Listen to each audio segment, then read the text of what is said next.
கணபதி பதியே அரகர மகாதேவா. இன்றைக்கு நாம் வெயில் மிகுதியாக கொளுத்தி உலகத்தை வாட்டுகிறது. மழை என்பதே இல்லை.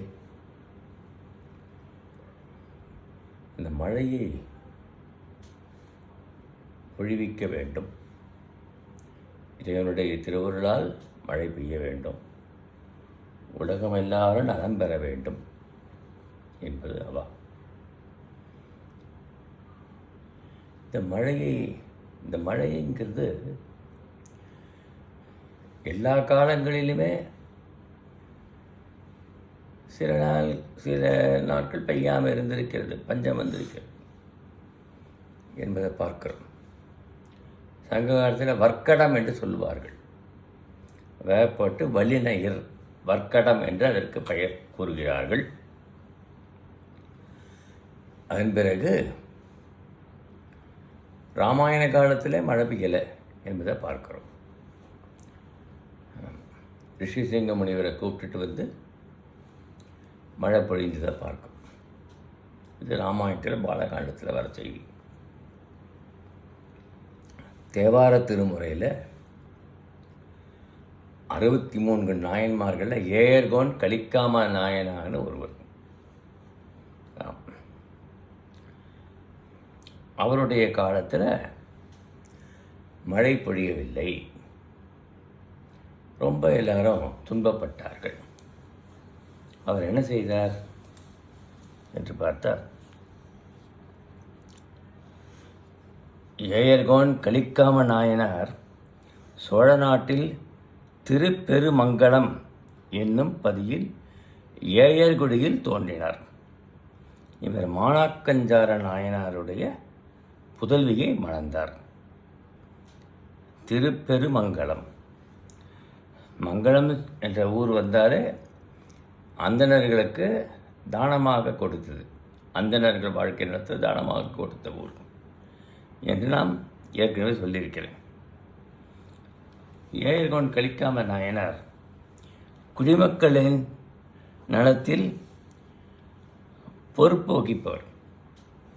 நிலச்சிவான்தார் அப்படிங்கிற நிலத்திற்கு தலைவர்.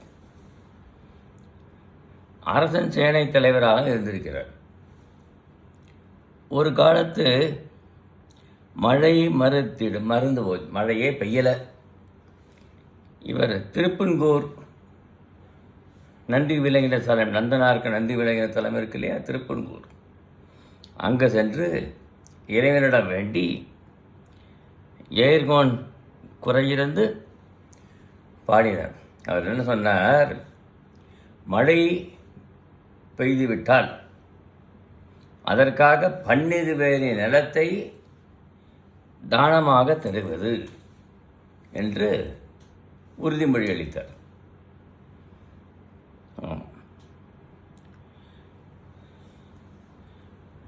உடனே இறைவனுடைய திருவருளால் அவருடைய இதற்கு இறங்கி மழை பொழுதி தள்ளியது. என்னடா அது வம்பா போச்சே, மழை பொழியணும் பார்த்தா எக்கச்சக்கமாக மழை பொழிகிறது, இது தாங்க முடியலையே என்று இதையும் மழையை தவிர்க்கணுமே என்று சொல்லி இறைவன்கிட்ட சொன்னாராம். திரும்ப நான் ஒரு 12 வேலி நிலத்தை எழுதி வைக்கிறேன் இறைவா, திருப்பன்கூர் இறைவா, இந்த மழையை வந்து வெள்ளக்காடாக போகிறத இதை கொஞ்சம் தவிர்க்கணும். அதே மாதிரி இறைவன் மழையை தவிர்த்தார். அப்போது 12 24 வேலி கொடுத்துருக்கார். மழை பொழிவதற்காக 12 வேலி, மழை நிற்பதற்காக 12 வேலி. இதை சுந்தரமூர்த்தி நாயனார் குறிப்பிடுகிறார் திருப்பன்கூர் பதிகத்தில். வையகம் முற்றும் மாமழை மறந்து வயலில் நீரிலை, வயலில் நீரே கிடையாது, மாநிலம் தருகோம் உய்யக் கொள்க மற்ற எங்களை என்ன, எங்களை நீ உய்ய கொள்ள வேண்டும் என்று கேட்டுக்கொண்டிருக்கிறார். என்ன ஒளிகள் வெண்மிகுளாய் பறந்து எங்கும் பெய்யும் மாமழை பெருவெள்ளம் தவிர்த்து பெயர்த்தும் பன்னிரு வேலை கொண்டு அருளும் செய்கை கண்டு நின் திருவடி அடைந்தேன் செழும்பொழில் திருப்புன்கூர் உளானே என்று இறைவன்ட்டு கேட்கிறார். ஏர்கொண்டு கலிக்காம நாயனாருக்கு 12 வேளை நிறந்தரைந்தால மழை பெய்யுதேப்பா, 12 நிறைந்து மழை நிற்கிறதுக்கு 12 வேளை நிறம் கொடுத்தாரு. உன்னுடைய கருணை உள்ளத்தை கொண்டு நான் வந்திருக்கேன், எனக்கு கொஞ்சம் அருள் பண்ண வேண்டும் என்று பாடுறேன். இதுலேயே நம்பியாண்டான் நம்பிகள் 10ஆம் நூற்றாண்டவன் நம்பியாண்டான் நம்பிகளும் தம் கோயில் திருப்பன்னீர் விருத்தத்தில் சொல்கிறார். பொன்னம்பலத்துறை புண்ணியன் என்பர் புயல் மறந்த கண்ணம்மை தீர புனிற்று கலிக்காமற்கு அன்று புன்கூர் மண்ணு மழை பொழிந்தது ஈராறு வேலி கொண்டு ஆங்கவர்க்கே பின்னும் மழை தவிர்த்து ஈராறு வேலிகள் பிஞ்சகனே என்று நம்பியாண்டான் நம்பிகள் பாடியிருக்கார். இதே செய்தி இவ்வாறு சுந்தரமூர்த்தி நாயனார் சொல்லியிருக்கார். அதே நேரத்தில் கோயில் பன்னீர் விருத்தத்தில் நம்பியாண்டான் நம்பிகள் சொல்லியிருக்கிறார். ஆனால் பெரிய புராணத்தில் செய்தி இல்லை என்பதை பார்க்க சுந்தரமூர்த்தி நாயனார் என்ன செய்கிறார்? பறவையாருடன் தூதுக்கு இறைவனை தூது அனுப்புகிறார். ஆமாம், ரொம்ப கழிக்காமல் இருக்கு, ரொம்ப மனசு கஷ்டமாக போச்சு, ரொம்ப வருத்தப்பட்டு இருக்க. அப்பொழுது இறைவன் சுந்தரமூர்த்தியை பார்க்கக்கூடாது, சுந்தரமூர்த்தி நாயனாரோட இது பண்ணக்கூடாது என்று வாழ்கிறார் ஏர்கொண்டு கலிக்காம நாயனார். அப்பொழுது இறைவன் என்ன செய்தாராம்? இவரை தடுத்தாட்கொள்ளணும்னு சொல்லிட்டு சூழ்நிலை வாங்கி உண்டு பண்ணினாராம். ஆமாம், ஆஹா சூழ்நிலை வந்து விட்டதேன்னு மற்ற இறைவனை நினைத்துட்டு இருக்கார். இறைவன் கணவன் சொன்னாராம், இந்த சூழ்நிலை உனக்கு நீங்கிவிடும், சுந்தரமூர்த்தி நாயனார் பார்த்த உனக்கு இது பண்ணாலும் நீங்கிடும் அப்படின்னாரு. அடாடா, என்ன செய்யறது?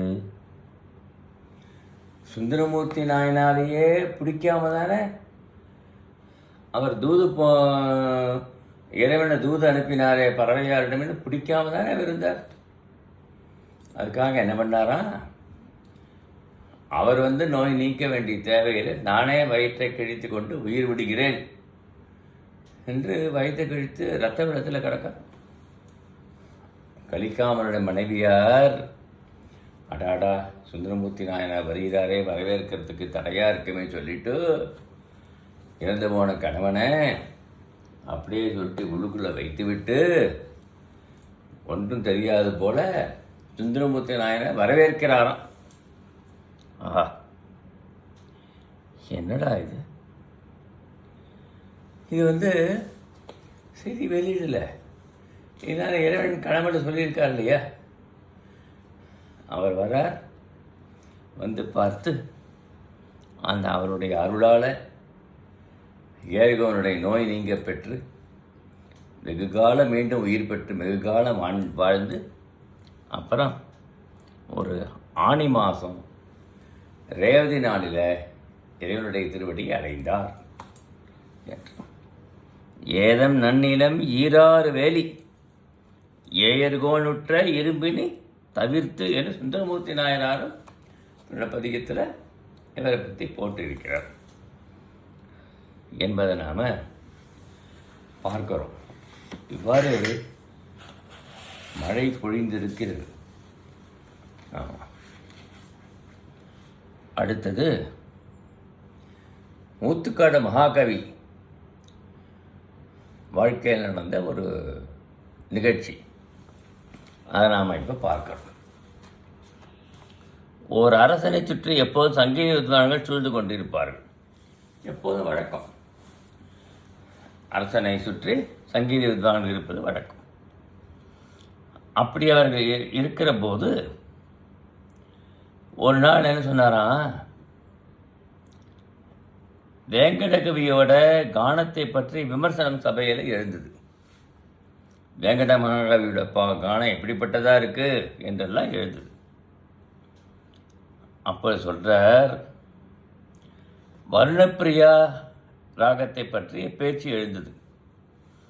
வருணப்பிரியா ராகத்தை பாடினால் மழை பெய்யுமே. நாம் இந்த ராகத்தை பாடும்போது, சாதகம் செய்யும் போது ஏன் மழை பெய்யவில்லை என்று ஒரு சர்ச்சை கிளப்பினாராம். பொதுவாக வருணப்பிரியா ராகத்தை பாடினா மழை பொழியும். நாம் இந்த பாடலை பாடுறோம், ராகத்தை பாடுறோம், இருந்தாலும் மழைப்பொழி சாதகம் பண்ணுறோம், மழை பொழியிலேயே, என்ன காரணம்? அப்போ சபையில் இருந்தவர் சொல்கிறாராம், இச்சர்ச்சைக்கு உகந்த விடையை ஊத்துக்காடு வேங்கடகவி பிள்ளை அவர்தான் கேட்கணும், நமக்கு என்ன தெரியும் என்று அரசன் சொல்ல, அரசனோட விருப்பப்படி ஊத்துக்காடு மகாகவியை சபைக்கு அழைக்கிறார்கள். அங்கே வெங்கட சுப்பையர் அவர்களை நோக்கி, கரெக்ட் தான், உண்மைதான், மழை பொழியும், நாம் என்ன செய்யணுங்கிறது தான் முக்கியம் இந்த இடத்துல. ஆமாம், மரபுப்படி ஒரு இலந்தை மரத்தடி, இலந்தை பழம் இருக்கிற இலந்தை மரத்தடியிலோ அல்லது கோயிலின் வடமேற்கு பிரகாரத்திலோ அல்லது வன்னி மரங்கள் இருக்கின்ற தெற்கு திசையிலோ பாடணும், உட்கார்ந்து பாட வேண்டும்.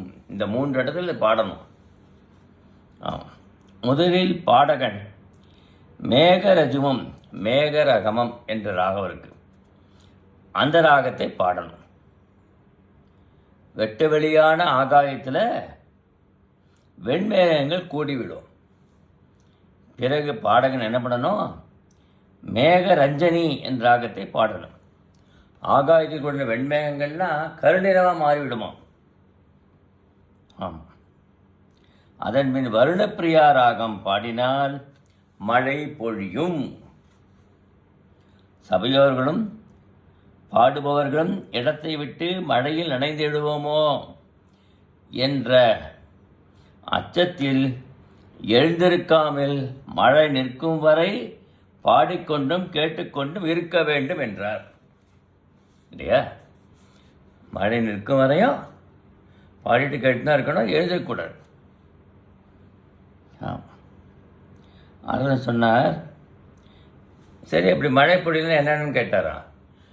அரசன் என்ன நிபந்தனை கொடுத்தாலும் நான் ஏற்றுக்கொள்கிறேன்ட்டார் மகாகவி. பகவான் மேலே வச்சிருக்கார் நம்ம கிருஷ்ண பரமாத்மாவுடைய அருள், அவர் தானே குரு. இவர் சொன்னபடியே இளநீ மரத்தடியும் அந்த வன்னி மரம் சூழ்ந்த இடங்களில் தேர்ந்தெடுத்து எல்லாரும் அமர்ந்தினார்கள். இவர் பாடினார். ஆமாம், அரசன் அமைத்து கொடுத்து விட கவியும் இறைவன் மனத்தில் வழுத்தி முறைப்படி அந்தந்த ராகங்களை பாடினார். மழை பொழிந்து தள்ளியது. சபையோர்கள் வியக்க மன்னன் பல்லக்கில் வெங்கடசுப்பையரை அமர்த்தி தன் மந்திரிமர்கள் சுமந்து கோயிலை வலம் வந்தான். யாருக்கும் கிட்டாத இப்பேரு நம் கவிக்கு கிட்டியது. இப்படி மகாகவி வெங்கடசுப்பையருடைய வாழ்க்கையில் அவர் மழை பொழிந்து காண்பித்தார் என்பதை பார்க்கணும். இப்பொழுது சென்ற நூற்றாண்டுக்கு வருகிறேன்.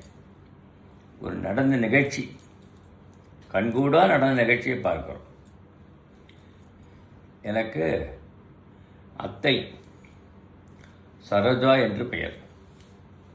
1937 பிறந்தவர்கள். ஐப்பசி மாதம் பூராடத்தில் பிறந்தவர்கள். அவருடைய கணவனார் ஆவத்சகாயம் என்று பெயர்.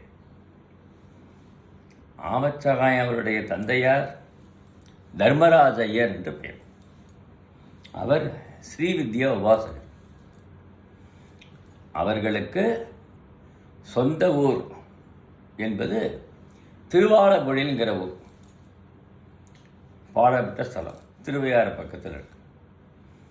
இவர் திருவையாறில் பாபாசாமி அக்ரஹாரம் சொல்லக்கூடிய தர்மசபத்தினி கோயிலுக்கு வாழ்ந்து வந்தார். அப்போது மழையே பொழியவில்லை, வயல்லாம் வாடி வறண்டு போதும். எல்லா விவசாயிகளும் இவர் பெரியவர் தர்மராஜையர் ஸ்ரீவித்யோபாசகராக இருக்கார், அவரை போய் கேட்போம், மழை பொழியறதுக்கு ஏதாவது ஏற்பாடு பண்ணுவார் அப்படின்னு சொல்லிட்டு போகிறார். உடனே வரவேற்று என்ன அப்படின்ன விஷயத்தை சொல்கிறாங்க எல்லாரும். அவர் உடனே என்ன சொல்கிறார், நான் சொல்கிறத நீங்கள் செய்கிறீங்களான்னார். கண்டிப்பாக செய்கிறோம், மழை பொழியணும், அதான் நமக்கு வேண்டும் அப்படிங்க. சரி, தர்மசபத்தினி அம்மன் கோவில் இருக்கு இல்லையா, கர்ப்ப கிரகம், அம்பாளுடைய கழுத்து வரைக்கும் ஜலத்தை நிரப்பணும்.